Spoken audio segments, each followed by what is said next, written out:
মার দুঃখগুলোর উপর গোলাপ জল ছিটিয়ে দেওয়ার ইচ্ছে ছিল, যেন দুঃখগুলো সুগন্ধ পেতে পেতে ঘুমিয়ে পড়ে কোথাও। ঘুমটি ঘরের বারান্দায়, কুয়োর পাড়ে কিংবা কড়ইতলায়। সন্ধেবেলায় আলতো করে তুলে বাড়ির ছাদে রেখে এলে দুঃখগুলো দুঃখ ভুলে চাঁদের সঙ্গে খেলতো হয়তো পরিছোঁয়া খেলা। দুঃখরা মাকে ছেড়ে কলতলা অবধি যায়নি কোনোদিন, যেন এরা পরম আত্মীয়। খানিকটা আড়াল হলে বিষম একা পড়ে যাবেন মা, কাদায় পিছলে পড়বেন, বাঘে ভাল্লুকে খাবে, দুষ্ট জিনেরা গাছের মগ ডালে বসিয়ে রাখবে মাকে। দুঃখগুলো মার সঙ্গে নিভৃতে কি সব কথা বলতো, কে জানে কি সব কথা।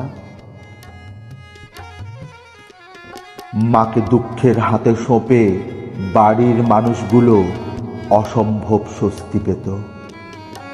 দুঃখগুলোকে পিড় দিত বসতে, লেবুর শরবত দিত, বাটায় পান দিত। দুঃখগুলোর আঙুলের ডগায় চুন লেগে থাকত। ওভাবেই পাতা বিছানায় দুঃখগুলো দুপুরের দিকে গড়িয়ে নিয়ে বিকেলেই আবার আড়মোড়া ভেঙে অজুর পানি চাইত।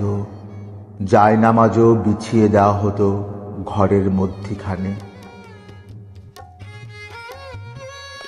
দুঃখগুলো মার কাছ থেকে এক সুতো সরেনি কোনোদিন।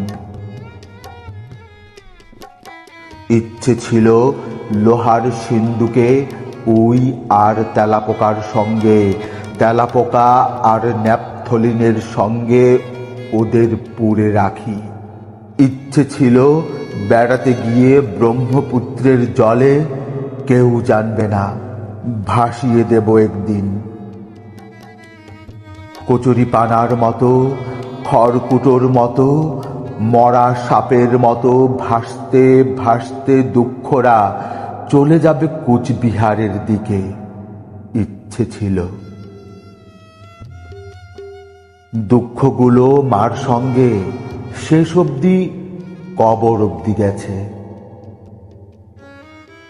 তুলে নিয়ে কোথাও পুঁতে রাখবো, অথবা ছেঁড়া পুঁতির মালার মতো ছুড়ব রেল লাইনে, বাঁশ ঝাড়ে, পচা পুকুরে। হলো কই? মা ঘুমিয়ে আছেন, মার সিথানের কাছে মার দুঃখগুলো আছে। নিশুত রাতেও জেগে আছে একা একা।